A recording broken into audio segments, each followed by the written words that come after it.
Okay. It's okay, we're still getting used to this.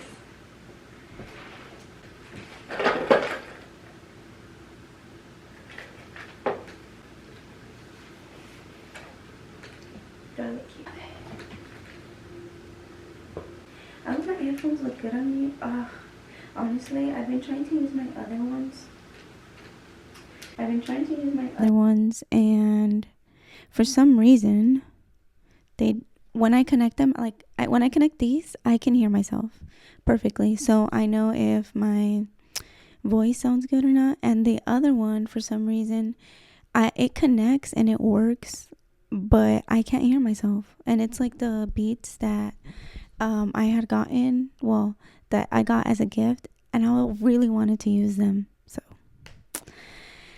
anyways, hi guys. Hold on, I'm still getting used to this.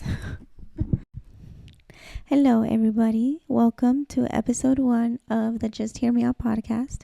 I am your host, Ashley Garcilaso. Today's topic is about infidelity.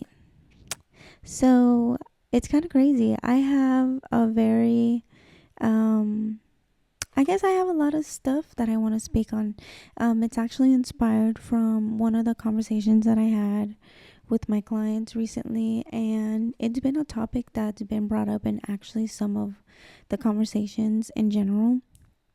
And I have my own little, I guess, wisdom around it, and my own experiences, or I have a lot of questions too. So let's talk about it. So the first thing that comes up for me is, so for me, infidelity has been something that is so weird, because I remember thinking at some point in my life that it wasn't possible to find somebody to be loyal completely, right?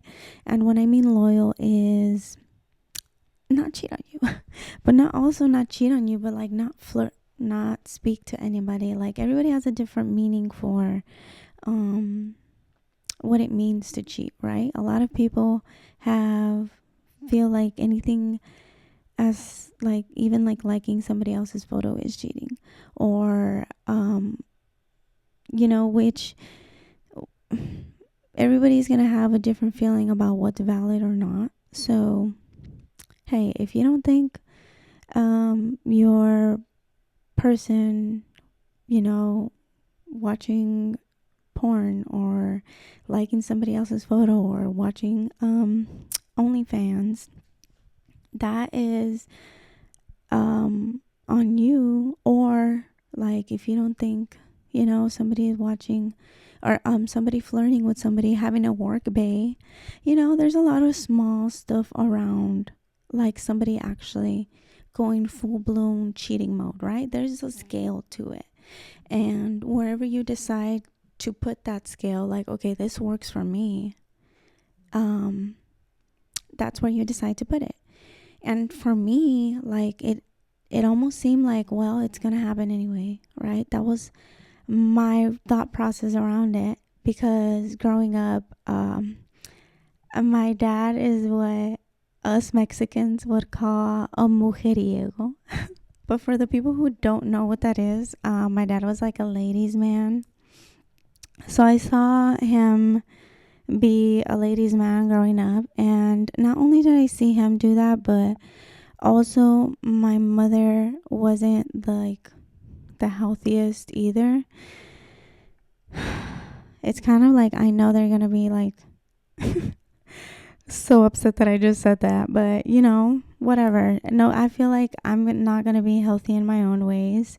Yeah, not to like say I'm not a healthy person, but I feel like everybody's gonna have their flaws in parenthood. Like you can't not fuck it up in like some areas. Like, obviously, I'm not talking about no traumatic, super bad like stuff or invalidate like anybody's experience, but I feel like, especially being a mom recently, like, I just feel like it's when you don't put so much on yourself, it doesn't like really, I'm trying not to lose my point. It doesn't really like, not that it doesn't matter, but it makes me feel, it helps me forgive my mother, and it also helps me be not so hard on myself. Like, okay, I'm not gonna be a perfect mom. Like, nobody's a perfect mom, nobody's a perfect dad. We don't have all the answers, and we need to stop saying that we do. That's so unrealistic. But anyway, growing up, I had such a weird view about it, and I thought it was normal because it wasn't just my parents, it was people around me. It was happening to my aunts, it was happening to the people around me in school, it was happening to me too, shit. But it was so normal, and for some reason it almost felt like, dang, this is gonna have to be something that I deal with for the rest of my life. And I think I kind of realized that, I guess, like, yo, I just realized that. Okay. I'm kidding. But yeah, I guess just now being in a healthy relationship. But it's so weird. Like, so I didn't think that infidelity was so out of reach, but I noticed that a lot of people think that now, especially in the dating world now. Everybody talks about how shitty the dating world is in Houston. For those of you who don't know, I actually am in Houston, Texas right now, and a lot of my clients always talk about how shitty the dating world is here. And yeah, they talk about how they have such a hard time, like, knowing if somebody is just really rocking with them, right? But even then, like, the dating world gets so confusing because I think nobody really is talking about what dating means to them, because some people will say dating and mean sleeping around, and some people would say dating and mean I'm exclusively just dating you, and I guess, like, it's something that you should talk about, duh. But I think a lot of people get in situationships just having a hard time making it official with somebody.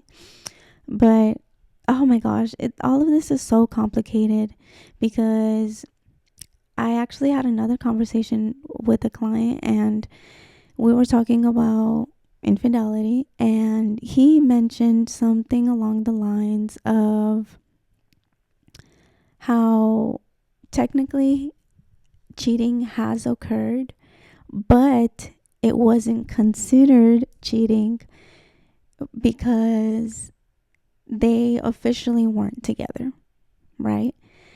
And for whatever that may reason,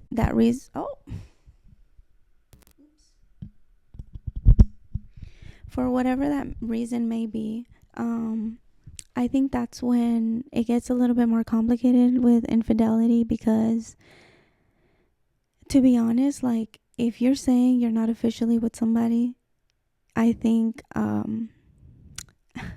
it's just like, that's it. Like, what is the cutoff time? When do you know, okay, this is when I'm supposed to be officially with somebody? That's why labels, in a way, are so important, right? But I think also sometimes labels confuse us. They make us feel like,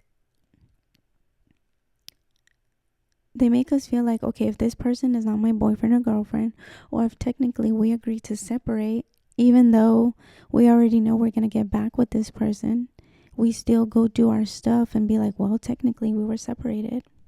A lot of people do that, and a lot of people try to sweep that under the rug and take that to their grave, and they don't even know, like, energetically, you already did that.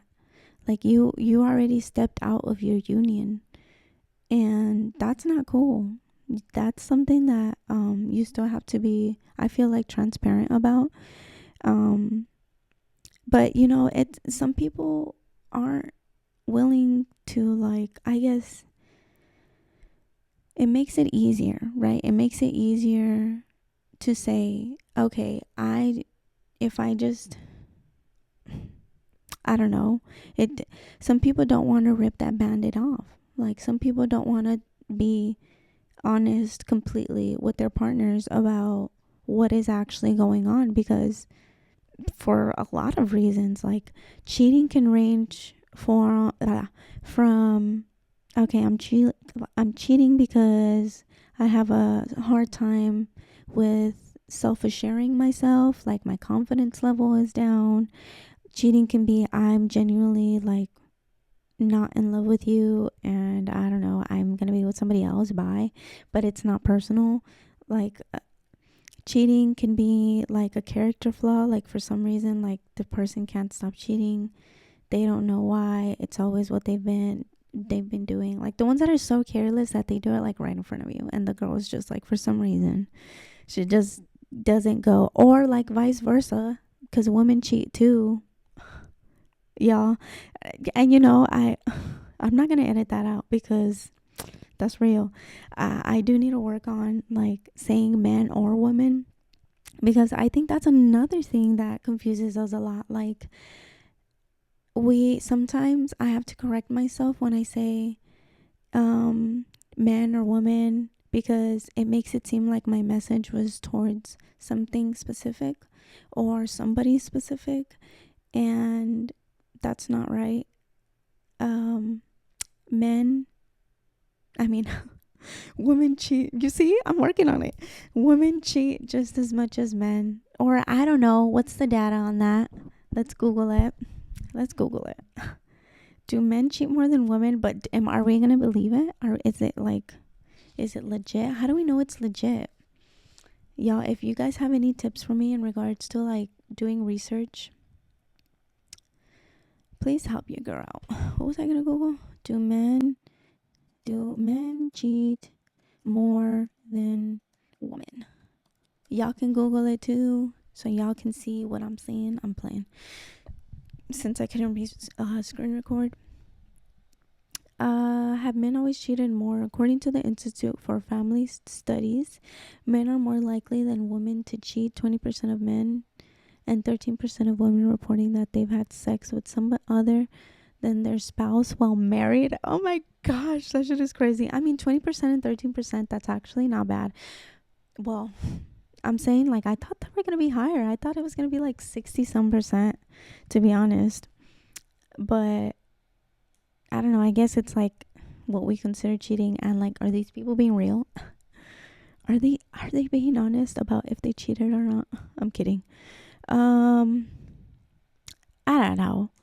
You see, and now I have a lot of little stuff on Reddit right here that is popping up. But anyway, yeah, I'm still working on that. So, yeah, don't mind me. I'm gonna try to be intentional about that, because I don't want to send the wrong message. But yeah, I think men and women both have their character flaws. We all have stuff we got to work on as generations, as women and men, as adults now, that we have to like take accountability for ourselves. But yeah, I guess sometimes I don't know where I left off. But what else around affairs? Oh, I actually need to share a poll with y'all. I had done the percentages on my Instagram story, and I need to share them with y'all. So the question was, what feels worse, cheating on the person you love or being cheated on? Okay, so unfortunately, as you guys can tell, my video was interrupted. I tried to finish the audio, but to be honest, it just wasn't the same.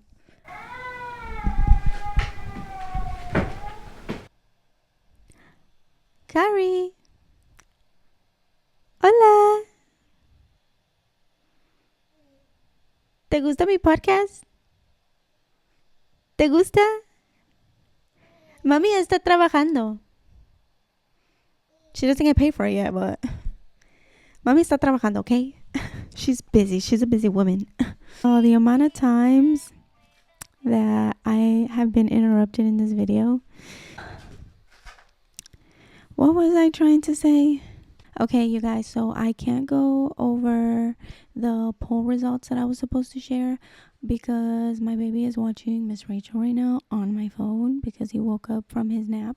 But I'm gonna just put them on the screen, and I'm gonna share some of the responses that I got from the question that I had. But we're just gonna get to the next thing. I guess I'll talk about how I feel around the cheater and the one who's cheating. I mean, the cheater or the one who's getting cheated on. So the cheater. Let's start with the cheater. I feel like when you cheat, for the people who, because I have met some people who look very careless around cheating. You know, I have met a lot of people who they do it like because the sun is out. No, puppy. They do it because the sun is out. They do it because I don't know why they do it, but I have met some people who are like that, you know. And I've also met some people who they feel remorse, you know what I mean? They feel sad. They actually feel like, dang, what did I just do? You know what I mean? And that's, I guess, the kind of experience that I had. I felt like, man, I felt like I had no integrity. I felt like so ashamed of myself. It was not worth any of it. Like, and to be honest, I would never do something like that again. Like, ever. Like, that's not gonna happen. But it's not a fun thing to experience. And not to make it about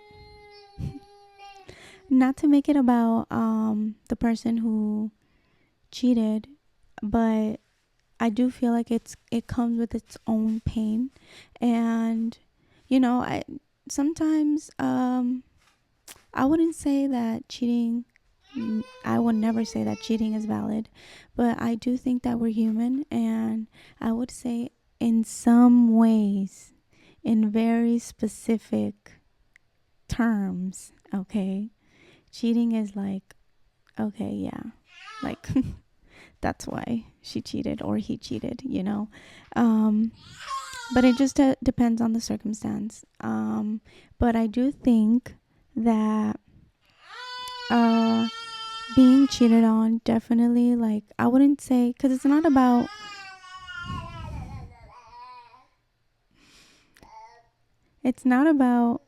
what hurts more, okay? It's about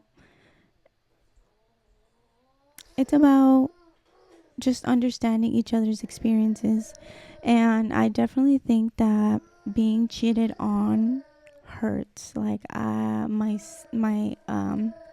heart sank to my stomach every single time. Like, it never felt like I got used to the feeling of being cheated on. Like, every time it happened, it hurt the same. But I think when I got cheated on, it was most detrimental for like my mental health. My self-esteem was low. I hope that you guys can't hear him because I've been talking this whole time. But my self-esteem was low. I just had this obsessive behavior with that, like, just the act of it happening to me. Like, it just did not leave my mind. Like, I was so obsessed, and I was obsessed with the people that it happened with. I was obsessed with just like wanting to know, is this still happening? Is it not anymore? And if like I would say not, that it wasn't, a part of me always felt like, yeah, but that's a lie because you definitely are. Like, I was just like, my trust, I had no trust. Like, it was zero. It was -50, bro. Like, it was not there. Um, so I can see how being cheated on is a lot worse. It's and also like you're a victim, like it's happening to you and to because of like selfish reasons of the other partner. But what else am I thinking? I'm trying to think of what else. I guess like, man, being in a relationship and going through that, it like I feel like it's such a strain. Like you don't know what's gonna happen. The unsurety and am I saying that right? Is that even a word? Like the insecurity in the relationship in general on both sides. You know what I mean? I will say for the person who cheated, you have to kind of like get comfortable with your partner potentially crossing your boundaries because of the wound that you created. Um, they might want to go through your phone. They might lash out every now and then. They might ask you to share your location 24/7, ask you to call them right after work. And if you do not change your behavior, it's going to get worse. You can't keep, for the woman who, or men, for the woman or men who decide to continue the relationship after infidelity, if you don't go to therapy, or I still never gone to therapy, so I can't talk. But if you don't go to therapy, or not even don't go to therapy, but like move towards trusting again, right? If your behavior doesn't change, yeah, it's over, bro. Like you can't fuck it up again. Like you gotta move towards it. But there's a lot of people who it happened more than a couple times, and everybody has a different story. I can't say that it can't work out. Some people even have phases, like they have just years and years where they just did that for so long, and the person is just like settling down with them still, and they have a good relationship. Shoot, to the people who have experiences like that, I would love to hear your point of view. But yeah, what else? Let me think. Yeah, building trust after infidelity is one of the hardest things. I think they said not me using TikTok as research. But anyways, I had seen on TikTok a video a long time ago, and it said that it takes up to 2 years of after the infidelity of like consistent trust like behavior and action to potentially fix the wound or the betrayal. And that's like actively going to therapy, talking it out. You understand the partner that got cheated on. Just a lot of stuff. And it's kind of crazy. Like, I think it happens. It happens a lot. And I guess, like, I feel like we misunderstand it a lot. Like, there's no way that so many people hate cheating, but it happens so much. Like, if we hated it that much, why is it happening? Why is it happening the amount of times as it is? Sometimes I feel like once you have cheated, like you kind of have like an aha moment. Like, I told myself, like, I was once that person who, like, I would have never thought that I was capable of that, and you never think that you do. And I don't know, I guess a part of me feels like sometimes, and I wouldn't like, I don't even want to say my story, but because to be honest, I'm a very private person. So I guess I'm trying to find a good balance of what is not the internet's business. But I don't want to say my story because I know if I say it, there's gonna be a lot of people are gonna say, "Oh, then that's okay," because you have no idea. I had like some important women in my life, I would say, that I went to for advice, and unfortunately, their advice was like, "Girl, don't tell him." What are you thinking? Like, are you fucking nuts right now? You just need to take a breather. Like, but my their advice was to not tell him, and for so long, Carrie, Mama's trying to record. But anyways, I do think ripping the band-aid off and just like coming clean to your partner is a good idea. I think that even though it comes with a lot of emotion and you might be sweating and crying and just like with such uncomfortable emotion in your body, but just come clean. That's like the if you don't you're not going to feel it immediately, but that is the road to having integrity again, to having peace of mind, to doing better for yourself, for your partner, for your future relationships in general. I think it is a very important piece of healing.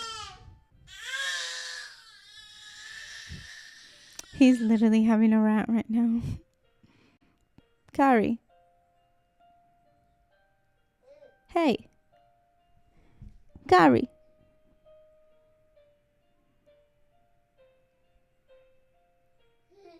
I'm trying to record. Now I don't know what pieces I'm going to have to remove or if I'm going to be able to keep this video. I don't know. I guess let me see if I wanted to touch on anything. I actually got this book. I've been had it, but I took it off my shelf right here because I wanted to reread it, but I was gonna say reread it because I started it and did not finish. So I kind of need to pick up. Well, I'm gonna reread the whole thing because I don't remember the beginning so much, but I'm gonna link it in my well, I'm going to put on the details, okay? It's called The State of Affairs, Rethinking Infidelity by Esther Perel. So I'm going to read it. I'm going to finish it. I'm going to give myself a week until the following episode. And I might touch up on it. I might make a whole episode about this, what I thought about the book. It's a good read, and I know it because I already started it. So I just know it just seems like the rest is gonna be good too. But yeah, I guess it's like she talks about affairs and she talks about um whatever. You're gonna look at the description. But I wanted to see if you guys had any questions, comments, any opinions that you guys wanted to share. You can comment on my YouTube channel. You can DM me on my Instagram, which is also all gonna be in the details. And yeah, you can DM me. You can. I also have a hotline number that you guys can call if you guys just want to leave voice messages. It is gonna go straight to voicemail, and you're gonna leave a message after the beep, and I'm gonna put it on the podcast and respond to it. But I thought that would be a good episode. I'm gonna finish reading this book and I'm gonna talk about it, and I'm gonna pretty much go through the interactions that I have off of episode 1. So yeah, I think that pretty much is it. I hope that I touched on everything that I needed to, since it was kind of all over the place. But if anything, I'll just touch on it whenever I make the other episode about the book. So, but yeah, I think that's it, y'all. I'm gonna have this hopefully edited by Friday. It's currently Mother's Day. Well, okay, it's Friday right now, but I'm gonna give myself a week to edit and whatever. It's Dia de las Madres. It's Mexican though. It's what is it called, May 10th instead of on Sunday, so it's Friday today. And I guess Feliz Dia de las Madres to all the beautiful women out there, to all my Mexican women. I love you guys. You guys are beautiful. And I don't know, I guess Feliz Dia de las Madres to myself too. I love you, Mom. If you're watching this, te amo. And that's it, y'all. I'll see you guys next time. Bye.